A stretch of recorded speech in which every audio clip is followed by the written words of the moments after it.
सभी के सामने एक नाटक प्रस्तुत करने जा रहे हैं जिसका शीर्षक है पहला दृश्य। पहला दृश्य एक छोटे से घर का है जहाँ पर माँ बाप अपने पहले बच्चे को बहुत ही खुशियों के साथ स्वागत करते हैं। आइए देखते हैं क्या होता है। चंदा है तू, मेरा सूरज है तू, ओ मेरी आंखों का तारा है तू। चंदा है तू, मेरा सूरज है तू। हाय मेरा लल्ला, कितना प्यारा है, किसी की नजर न लगे, बिल्कुल आप पर गया है जी। ये तो बहुत बड़ा ही करेगा, जैसे कि डॉक्टर बनेगा ये तो। नहीं, हम इसे इंजीनियर बनाएंगे। अरे नहीं, ये तो डॉक्टर बनेगा। नहीं, हम इंजीनियर ही बनाएंगे इसे। चलो जो तुम चाहो इसे बनाओ।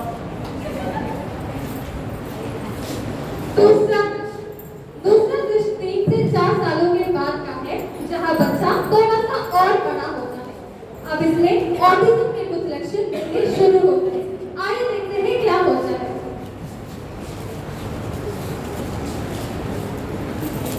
विवान, बेटा विवान, कहाँ हो? विवान, अरे तुम यहाँ बैठे, मैं कब से तुम्हें बुला रही हूँ। विवान, क्या हो गया? दुखी लग रहे हो? पापा ने कुछ बोला क्या? विवान, ये सुनते हो? हाँ जी, आया, बोलो। ये बच्चा ऐसे क्यों बैठा? आपने कुछ बोला इसे? मैंने तो उसे कुछ बोला ही नहीं, मैं बात करता हूँ। अरे देखो तो। विवान बेटा, क्या हुआ बेटा? विवान विवान, विवान ये क्या ड्रामा लगा रखा है? एक कार के नीचे पड़ेगा ना, अपने पकड़ दिखाने आ जाएगी। अरे ऐसे कैसे बच्चों से बात कर सकते हो? लेकिन डर क्या हो? क्या डर क्या? हरकतें भी उसकी ऐसी है ना। तीसरा दृश्य क्लासरूम का है जहाँ विवान नया एडमिशन लेके आता है। आइए देखते हैं क्लास में उसके साथ क्या होता है।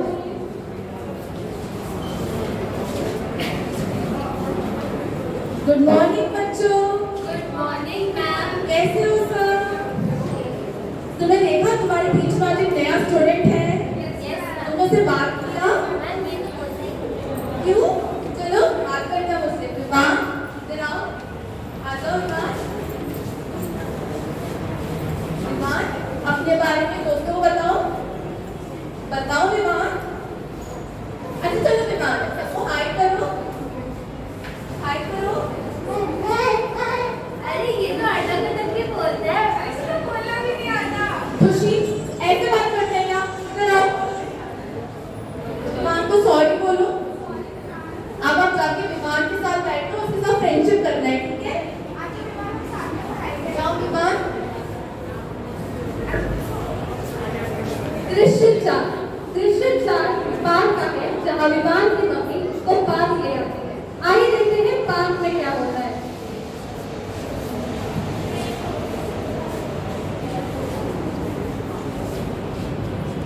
विवान, आज ना हम बात करेंगे, ठीक है? तब तक घर में रहोगे, बाहर जाओगे, नए दोस्तों से बात करोगे, है ना? बच्चों, इसे भी खिलाना, ठीक है? नाम बताओ अपना। अरे नाम बताओ। इसका नाम विवान है, ठीक है? इतना शर्मीला है पर खेल लेगा। चलो खेलो। चलो बॉल खेलते हैं।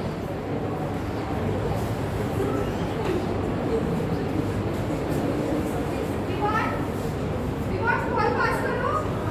अरे विमान बॉल नीचे गिर गई है। विमान बॉल पास करने के लिए होता है ना। विमान क्या है? बॉल पास करना होता है ना। बॉल पास कर। अरे ऐसे गिरा दिया, ऐसे गिरा दिया, विवान ने गिरा दिया। क्या हो गया बच्चे को? किसने गिराया? किसने गिराया? किसने मम्मी को बुला के लाओ? अरे कुछ नहीं हुआ। विवान ने गिरा दिया किसी को। विवान देखो, आप की मम्मी, क्या हो गया? देखो क्या हुआ? अरे बच्चे गिरे थे तो चोट लगेगी। ऐसे आप पागल हो। विवान सॉरी बोलो। विवान बोलो सॉरी। सॉरी भी नहीं बोल रहा था बच्चा। मैं सॉरी बोल रही हूँ। मैं नहीं आपका सॉरी। चलो बच्चे, कैसे लोग ऐसे कर सकते हो तुम इधर आओ ना, तुम घर के शांति से बैठो ना, बाहर शांति से बैठो। जाओ जाओ बस। विवान, जैसे कि आपने देखा विमान को लोगों के साथ घुला मिलना पसंद नहीं। अगला दृश्य ऑफिस का है जहाँ विमान की मम्मी अपने दोस्त के साथ अपनी प्रॉब्लम शेयर करती है।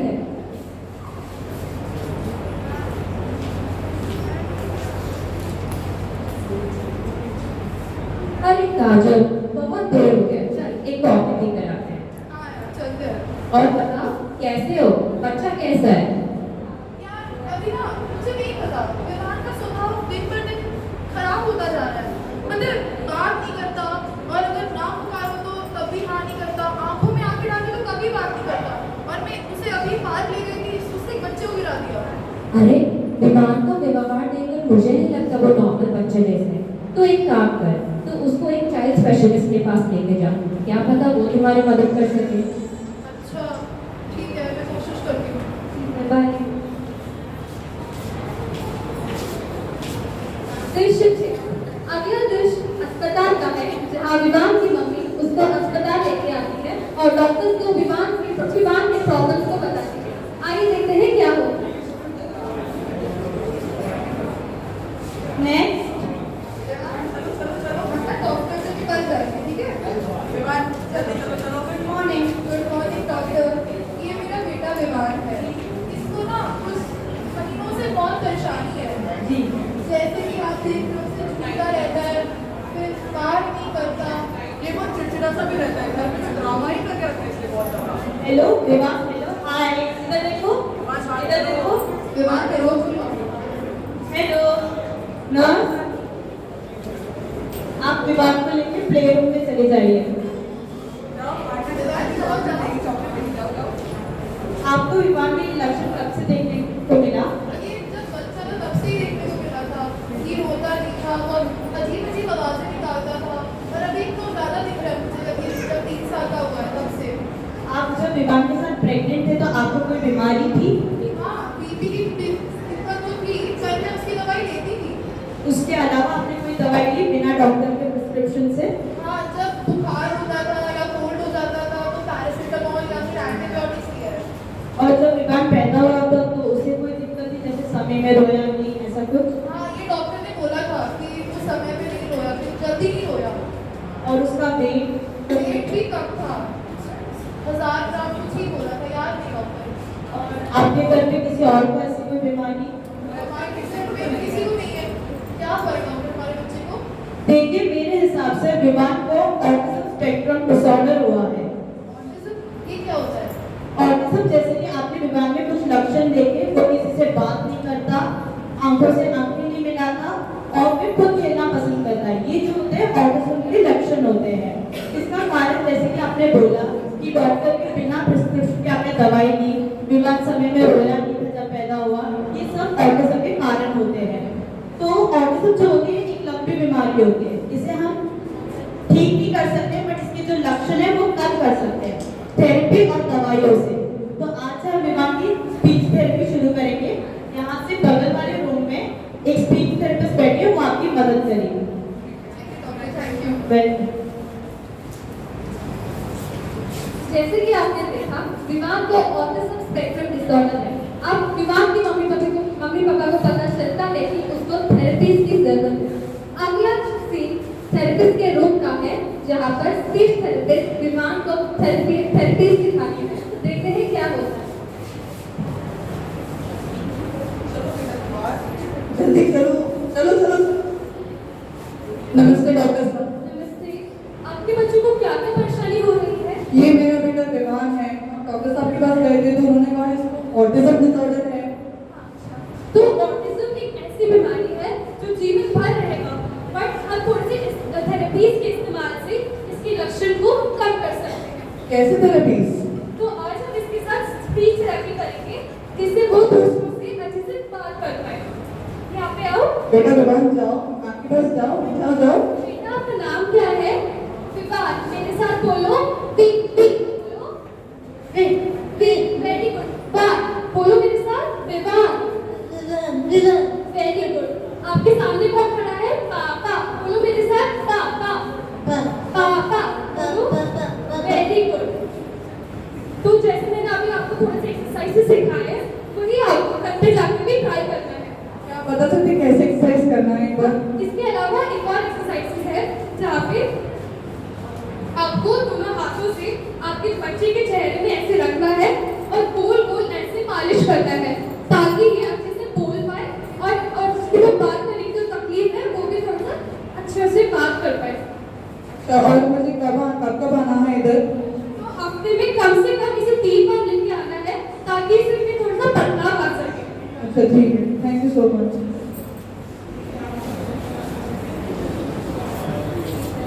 हमारे इस नाटक के दौरान आपको पता ही चला गया होगा कि ऑटिज्म क्या होता है, उसके लक्षण क्या होते हैं और उससे क्या क्या किया जा सकता है। अब ऑटिज्म के बारे में आगे जानने के लिए हमारे कुछ दोस्त आएंगे। तो इन दृश्यों से आपको पता चल गया होगा कि ऑटिज्म क्या होता है, इसके जोखिम कारक क्या है, इसके संकेत और लक्षण क्या है और कौन कौन सी थेरेपीज जो कि हम ऑटिज्म में दे सकते हैं। तो चलिए जानते हैं कि ऑटिज्म क्या होता है। तो ऑटिज्म एक विकास संबंधी समस्या है और यह एक ऐसी स्थिति है जिसमें बच्चे को बातचीत करने में, पढ़ने लिखने में और समाज में मेलजोल करने में कई परेशानियां आती हैं। और एक यह ऐसी समस्या है जिसमें जो बच्चे का दिमाग होता है वह अन्य बच्चों की दिमाग की तुलना से बहुत अलग काम करता है। और हर साल 2 अप्रैल को विश्व ऑटिज्म जागरूकता दिवस मनाया जाता है और यह इसीलिए मनाया जाता है ताकि हम लोगों को ऑटिज्म के प्रति जागरूक किया जाए। भारत में यह बताया गया है कि कुल मिलाकर 0.15% यह समस्या पाई गई है, जिसमें महिलाओं की तुलना से ज्यादा पुरुषों को यह समस्या पाई गई है। और जो इसका निदान है वो हम 3 से 4 आयु की उम्र में कर सकते हैं। तो चलिए जानते हैं कि इसके जोखिम कारक क्या हैं। तो जैसा कि आप सबने जान ही लिया है कि ऑटिज्म क्या होता है, तो अब हम जानेंगे कि इसके जोखिम कारक क्या होते हैं। तो पहले तो हम ये नहीं बता सकते कि कोई एक मुख्य कारण है जिसकी वजह से बच्चे को ऑटिज्म हो सकता है। तो हमारी रिसर्च द्वारा ये जाना गया है, सबसे पहली चीज जो बच्चों में देखी जाती है जेनेटिक, यानी कि ये माना गया है कि अगर किसी के माता पिता, दादी दादा या उनके घर में किसी को ऑटिज्म होता है तो चांसेस होते हैं कि आगे चलकर उनके बच्चों में भी ये आ सकता है। उसके बाद जन्म पर कम वजन होना, कई बार क्या होता है कि बच्चा उम्र से पहले पैदा होता है जिसके कारण उसका वजन कम होता है, तो ये भी एक जोखिम कारक हो सकता है ऑटिज्म का। अगला है मस्तिष्क में सूजन आना, यानी कि कई बार बच्चे के दिमाग की नसों में सूजन होती है, ये भी एक ऑटिज्म का मुख्य कारण हो सकता है। उसके बाद बिना बच्चे की दवाई देना, यानी कि कई बार क्या होता है कि जब बच्चा मां की गर्भ में होता है उस समय अगर मां डॉक्टर के बिना सलाह के कोई दवाई लेती है तो ये भी एक मुख्य कारण हो सकता है ऑटिज्म का। तो अगला हम जानेंगे कि इसके संकेत और लक्षण क्या हैं।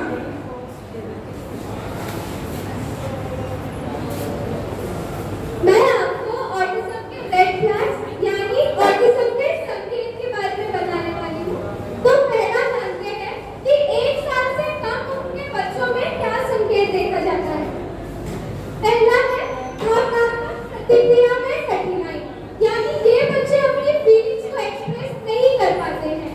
ये बच्चे हंसते भी काफी महीने बाद है, जैसे गांव के बच्चे 1 या 2 महीने से हंसना शुरू कर देते हैं, लेकिन जिन बच्चों में ऑटिज्म देखा जाता है वो बच्चे काफी लेट हंसना सीखते हैं। अगला है बोलने में दिक्कत होना, जैसे आप बच्चे बड़बड़ाते हैं या बबलिंग करते हैं वैसे ऑटिज्म बच्चे नहीं कर पाते। इशारों का उपयोग ना करें, अगर आप ऑटिस्टिक बच्चे को हेलो या हाय भी करेंगे तो भी वो वापस से इशारा नहीं दोहराएंगे, वो ये चीजें काफी लेट उम्र में सीखते हैं। अगला है सिर्फ नियंत्रण ना कर पाना, आप बच्चे 4 से 5 महीने मैक्सिमम, ज्यादा से ज्यादा 4 से 5 महीने तक हेड होल्ड यानी सर को संभालना सीख जाते हैं, लेकिन ऑटिस्टिक बच्चे या जिन बच्चों में ऑटिज्म होता है वो काफी लेट सीखते हैं। अगला जानते हैं कि 1 साल के बाद क्या लक्षण देखे जाते हैं इन बच्चों में। पहला है कि 10 महीने तक ये बच्चे शब्दों को बोलना तो सीख जाते हैं, लेकिन उनका प्रयोग वाक्य में 24 महीने तक नहीं कर पाते। फिर है सामाजिक संकेत में कमी, यानी इन बच्चों को समाज में व्यवहार करने में और घुलने मिलने में बहुत परेशानी होती है। जानते हैं कि ऑटिज्म के लक्षण क्या-क्या होते हैं। पहला लक्षण जो है सामाजिक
बताऊंगी ऑटिज्म के लिए क्या क्या जांचें की जाती हैं।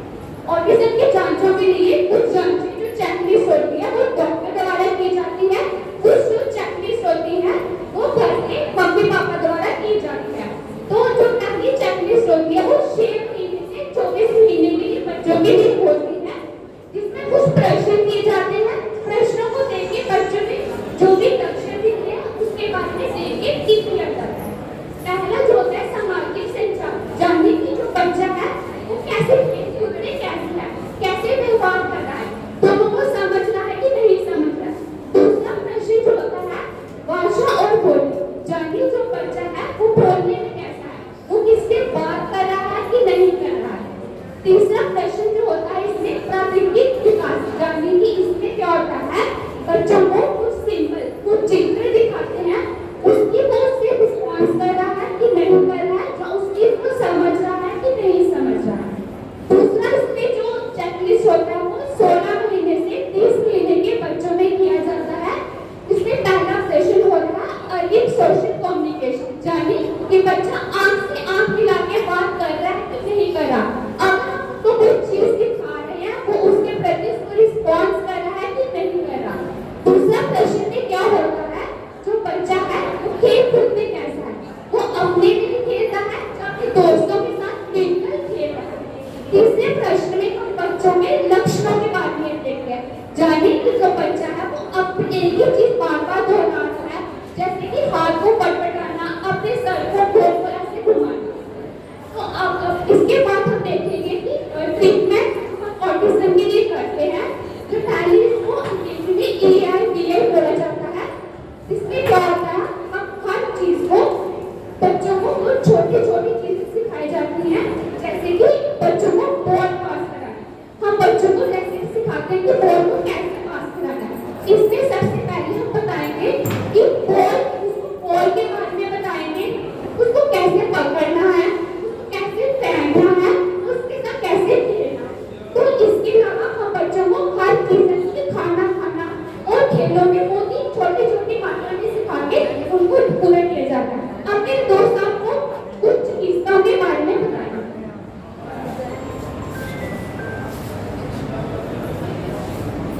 तो आइए अब हम जानते हैं थेरेपीज के बारे में। तो पहला जैसे कि आपको बताया कि ऑटिज्म में विशेष प्रकार की थेरेपीज का उपयोग किया जाता है। तो जैसे कि पहली है स्पीच थेरेपी, यानी कि अभी आपको स्क्रिप्ट में बताया ही होगा कि जो स्पीच थेरेपी में बच्चों को हम ऑटिज्म वाले बच्चों को बोलने में देरी होती है, तो हमें क्या करना है, जो ऑटिज्म वाले बच्चे हैं उनको अक्षर को तोड़ तोड़ कर छोटे छोटे अक्षरों में सिखाना है, और जो भी जैसे कि शब्द आवाज सिखाना, जो भी थेरेपिस्ट उसको बोल रहा है हमें उसको वापस से रिपीट करना है। उसके बाद हम कुछ चेहरे के व्यायाम करा सकते हैं, जैसे कि अभी स्क्रिप्ट में हमें बताया कि हम चेहरे के व्यायाम में बच्चों को करा सकते हैं, जैसे कि बलून को फुलाना। उसके बाद आता है माता प्रवाह, जैसे कि हम संगीत के द्वारा भी बच्चों को स्पीच थेरेपी करा सकते हैं।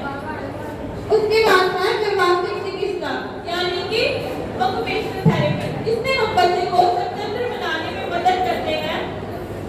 इसमें हम बच्चे को जूते का फीता बांधना सिखा सकते हैं,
स्कूल में ज्यादातर उन बच्चों को रखा जाता है जो एक दूसरे के साथ घुल मिल नहीं सकते, जिनका मानसिक और शारीरिक रूप से अच्छे से विकास नहीं हो पाया है, जहाँ वो बच्चे जो कि अपनी खेलकूद की गतिविधियों में भाग नहीं ले पाते, यहाँ पर उन बच्चों को एक्टिविटीज कराई जाती हैं जैसे कि पजल जोड़ना, कलरिंग कराना और उनके मानसिक विकास के ऊपर आमतौर पर ध्यान दिया जाता है। तो अंदर हम जानते हैं कि ऑटिज्म की रोकथाम क्या है। आइए जानते हैं ऑटिज्म की रोकथाम के बारे में। पहला आता है जो प्रेगनेंसी के दौरान संतुलित आहार लें, यानी कि बैलेंस डाइट लें। बैलेंस डाइट मतलब जिसमें सारे खाद्य पदार्थ आते हैं, चावल से लेकर हरी सब्जियां और प्रोटीन लेना बहुत जरूरी है। दूसरा आता है फॉलिक एसिड की, जो प्रेगनेंसी के टाइम पे फॉलिक एसिड की दवाइयाँ जो दी जाती है वो जरूरी है। तीसरा आता है गर्भावस्था के दौरान जो जांचें कराई जाती हैं, जो अल्ट्रासाउंड कराए जाते हैं वो कराएं, और उसी के साथ साथ जो जेनेटिक टेस्ट अगर डॉक्टर्स आपको बोलते हैं वो भी कराना बहुत ही जरूरी है। तीसरा आता है हानिकारक पदार्थों से बचें, यानी दारू, तंबाकू ऐसे अगर खाद्य पदार्थ आप लेते हैं तो ये गर्भावस्था के दौरान ना लें। और नियमित रूप में व्यायाम करें। व्यायाम मतलब जो छोटी मोटी एक्सरसाइजेस होते हैं, पार्क में जो थोड़ा चलना होता है, ये गर्भावस्था के दौरान जरूर करें। और ऑटिज्म की शीघ्र जांच कराएं और इसी की ट्रीटमेंट जल्दी से जल्दी स्टार्ट करें। आइए जानते हैं जो होली फैमिली में उपलब्ध हमारे सर्विसेज के बारे में। तो होली फैमिली में हमारे यहाँ एक अर्ली एडमिशमेंट सेंटर है। तो यहाँ पर जो सर्विस है वो हमारे एडमिशन ब्लॉक में सेकेंड फ्लोर में है। जो एडमिशन ब्लॉक में जो हमारे फार्मेसी के पास में जो लिफ्ट है वहाँ से सेकेंड फ्लोर में जाइए, वहाँ पे हमारे यहाँ एक अर्ली एडमिशमेंट सेंटर है।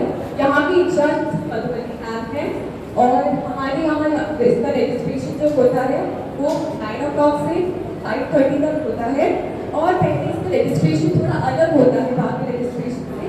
तो पहले आपको क्या करना है, जो दिए गए नंबर पर पहले अपने बच्चे का नाम, एज और इसमें जो प्रॉब्लम्स आपको दिखाई देते हैं, पहले इस प्रॉब्लम्स को आपको सेट करना है इस व्हाट्सएप में। उसके बाद डॉक्टर्स आपको जो स्पेशलिस्ट होते हैं वो आपको एक टोकन देंगे। तो ये टोकन से आपको जिस दिन बुलाया जाता है उस दिन आइए। जो पहला दिन होता है वहाँ पर आपका असेसमेंट किया जाएगा बच्चे का, और अगले दिन से आपको बताएंगे कि थेरेपीज कब होंगे। और हफ्ते की जो थेरेपीज होते हैं वो 2 से 3 दिन तक की थेरेपीज होते हैं।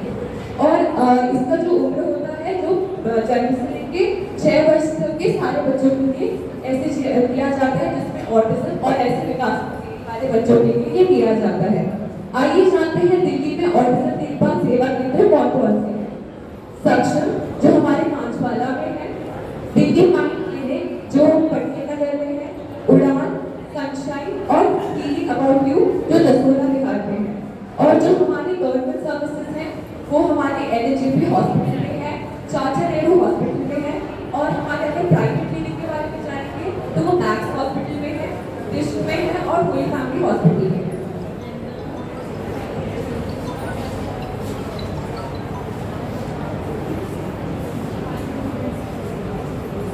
आशा करते हैं कि आपको इस नाटक के माध्यम से और हमारे द्वारा बताई गई जानकारी के माध्यम से पता चल ही गया होगा कि ऑटिज्म क्या होता है। तो क्या आप में से कोई बता सकता है कि ऑटिज्म का जोखिम कारक क्या है? नाम भी मिलेगा। जो हमारे जितने माँ बाप होते हैं ना, फैमिली होती है, जेनेटिक्स प्रॉब्लम्स भी होती है, जैसे पहले से जिसको बीमारी चलती आ रही है उसके वजह से भी होता है, कुदरती भी हो सकता है। बिल्कुल सही। क्या आप बता सकते हैं कि ऑटिज्म के रेड फ्लैग्स या संकेत क्या क्या होते हैं?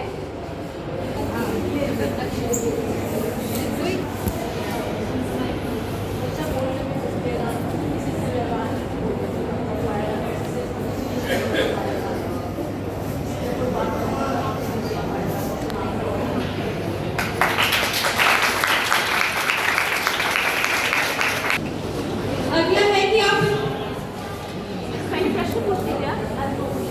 ठीक है, प्रश्न पूछिए। तो अगला क्या आप में से कोई बता सकता है कि ऑटिज्म के लक्षण क्या हैं? आप में से कोई बता सकता है कि ऑटिज्म के लक्षण क्या हैं? समझने में कठिनाई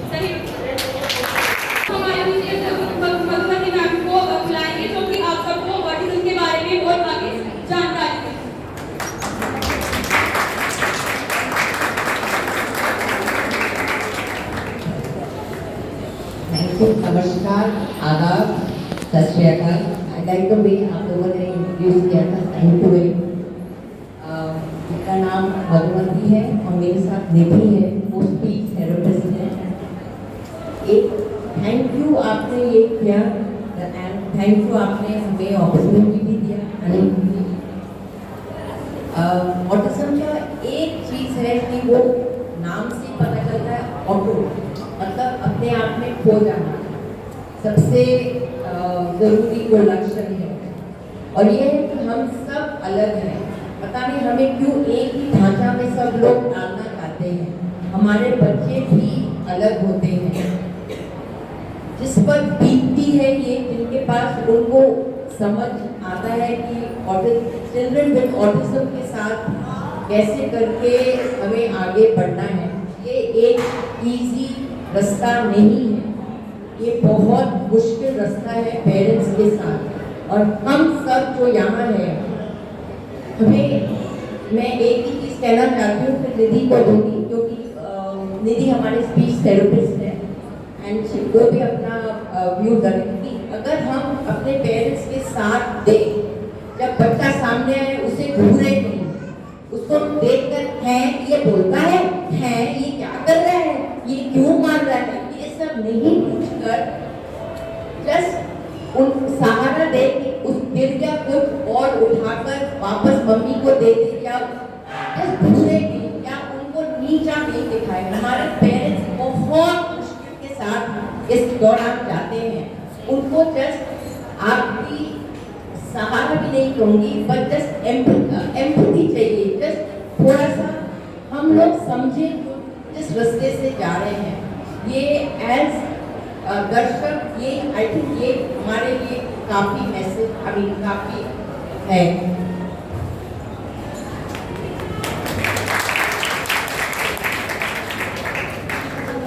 मैं निधि स्पीच थेरेपिस्ट हूँ। जैसा कि हमने आज देखा कि ऑटिज्म बच्चे में ऑटिज्म होता है, तो एक सबसे बड़ा लक्षण है कि बोलने में दिक्कत होती है, बोलने समझने भाषा का सही उपयोग करने में पीछे होते हैं। बट ऐसा नहीं है कि बोलते ही नहीं, कम्युनिकेशन सिर्फ स्पीच नहीं है, सिर्फ बोलना कम्युनिकेशन नहीं होता। अगर मैंने वेव कर दिया, मैंने हाथ मिला दिया, हाय बोल दिया, मेरे को बोलना नहीं पड़ा, तो मेरे इशारों से मेरे को कन्वे कर दिया। तो ज़रूरी नहीं है कि सिर्फ बोली ही माध्यम है कि उससे कम्युनिकेशन करें, इशारों के साथ, एक्सप्रेशन के साथ, ये सब मिलकर कम्युनिकेशन होता है।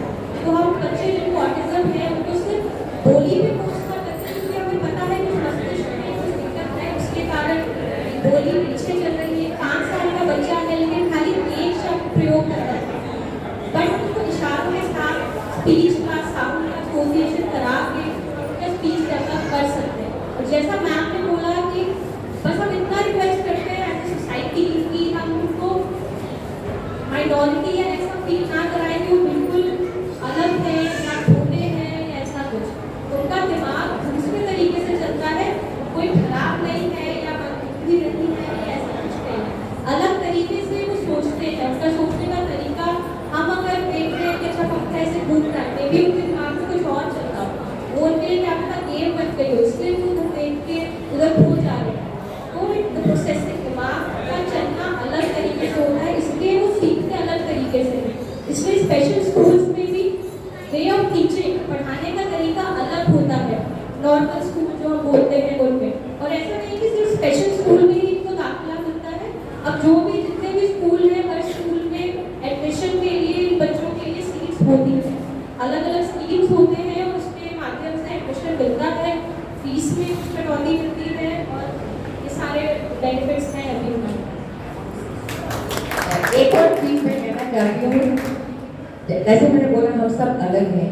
आपने कितने लोगों ने देखा एक 60+ लेडी कान के पीछे फूल लगाकर घूम रही है? नहीं देखा ना? तो क्या मुझे देखा? So let us all be different. हम एक ढांचा में नहीं आए, let's be different.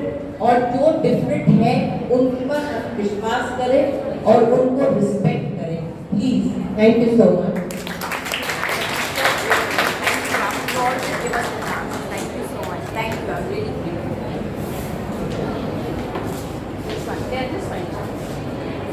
Thank you